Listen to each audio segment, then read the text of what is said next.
All right, welcome. I just wanted to show you another approach to solving problem 6, and this is more of an algebraic approach. All right, let's get started. Um, this is the way I was trained to solve problems like these, by the way. Um, so again, we have a motionless system. Therefore, we know our change in velocity is 0. And we can apply this rule to the horizontal x direction and the vertical y direction. The problem here is we have a tilted force diagram. So when we make a force diagram for the block that's on the ramp, let's say we go ahead and do that right now. Weight, normal, something like that, right? It's tilted. And then we have the rope pulling the block at a 90-degree angle. So we got normal force, tension, and weight. Now, if I make a standard horizontal axis, the horizontal axis that I've drawn doesn't even capture a single force that's on our diagram. And this algebraic approach is going to require breaking up any vectors that don't lie in the horizontal or vertical direction. So if I were to try to solve the problem this way, I would need to break apart my tension into tension in the x direction, okay, and tension in the y direction. And it's sort of a mess because I have to break up the tension and the normal force into component pieces. That's a lot of work, and my odds of messing that up are pretty high.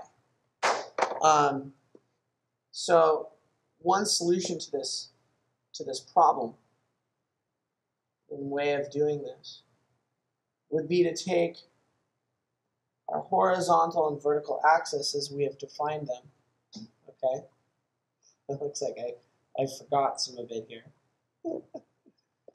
Let's fix that. There we go. So there's my arrow. That's showing my positive x direction. And this shows my positive y direction. Let's just group that together, okay? So those are my axes. What I'm going to do to use this approach, how did that stuff get ungrouped? Let me fix that.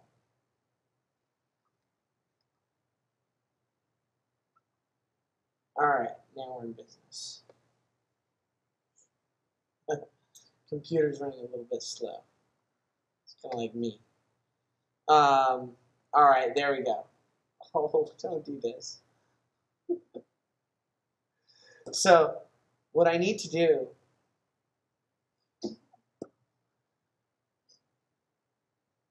is tilt my axes, all right? So instead of having a horizontal axis that's straight up and down, and a vertical axis that's horizontal, what I can do here is I can make my horizontal axis tilted. The only requirement is that your horizontal axis and your vertical axis need to be perpendicular to each other.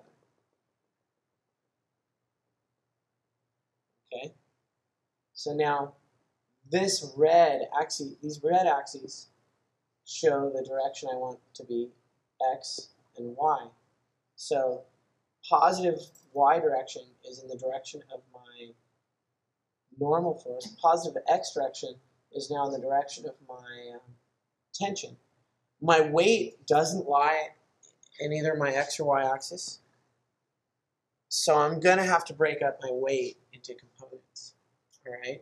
And if the change in velocity is 0 in general, well, change in velocity in the x direction is going to be equal to 0. So if that's true, then, since I have no acceleration in the x direction, then the forces in the x direction have to add to 0. Okay? So I'm going to need to take my weight, this force here, and break it up into components. First, I'm going to want to figure out my angles. So this angle here is 35 degrees. Therefore, this angle is 55. Therefore, this angle is 35. Therefore, this angle is 55. Whoops, I didn't mean that. So 35, 55, then this one's 35. This one, therefore, is 55. This one's 35. This one's 55. This one's 35. I wrote 36. And this one's 55. Okay? So now I know every angle on there. And the green arrow I drew, let's just take, I can pick either side of the weight because I know both angles. I'm going to pick this one because I want weight along my new y-axis that's in red, and I want weight along my new x-axis. Okay, so there's W in the x direction, there's W in the y direction, and these two forces are the components of my weight. Okay, these two forces add the way vectors add to my weight. So W in the y direction, that's the y component, and W in the x direction add up to W. All right, this is a vector equation, Wy plus Wx are equal to weight. Okay? So let's see here. And I know this angle is 35 degrees, right? That angle there, 35 degrees. So the side opposite the angle I know has to be sine. So my hypotenuse is going to be my weight. This is a right triangle here. So W in the y direction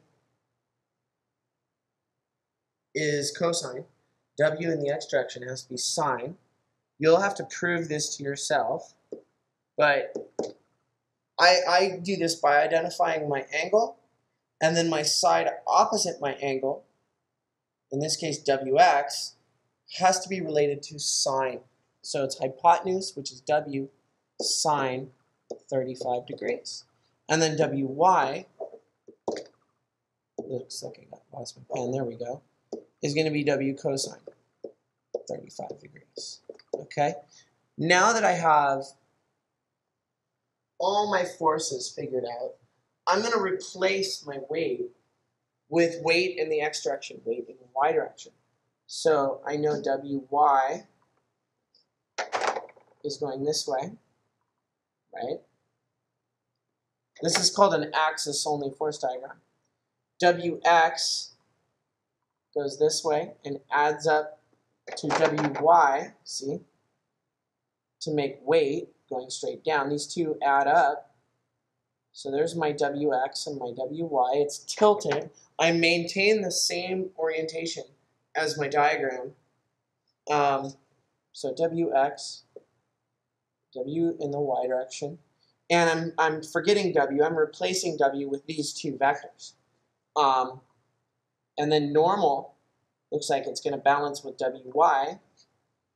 And then looks like tension is going to balance with Wx.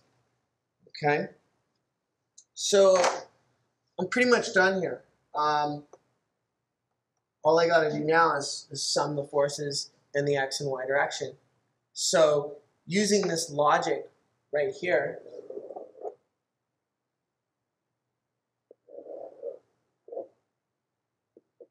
I can say, all right, in the x direction, let's make this direction positive, This direction is negative.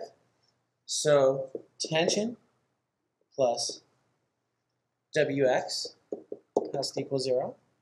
I'm just dealing with magnitudes now. I'm using plus and minus for direction, okay? That's the beauty of this approach, is you can just use plus and minus for directions now. Tension has to equal Wx, has to equal W sine 35 degrees, right? And you'll notice this is exactly the same as what we got before, so I'm not going to solve it further. The way you would finish solving this problem is you would do a force diagram for system B. You would have to realize that the tension and the weight for system B must add to 0. You only have one axis, so sum of the forces, I'll just call this y-axis, has to equal 0, since your acceleration in the y direction equals 0, okay? And that'll make up positive, down negative, so positive tension plus my weight, which is in the negative direction, has to equal 0. Tension equals weight, right? And this is now weight of the hanging mass. I'll use subscript h, okay? So my hanging mass, the weight has to equal W sine 35 degrees. This is weight of the block on the ramp right here.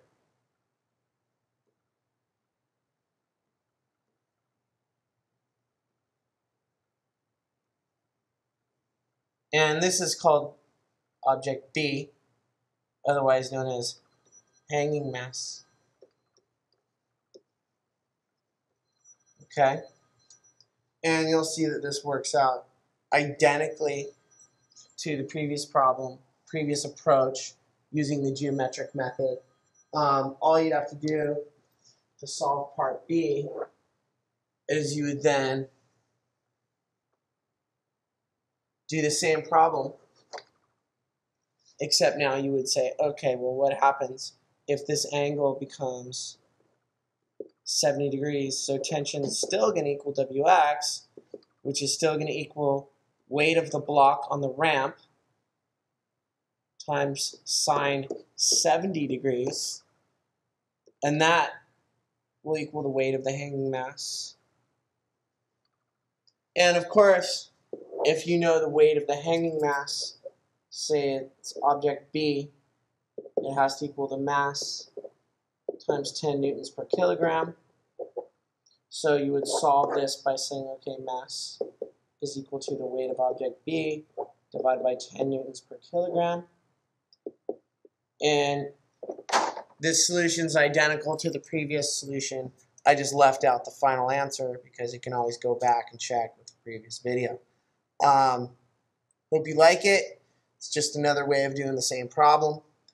I hope you have a good night.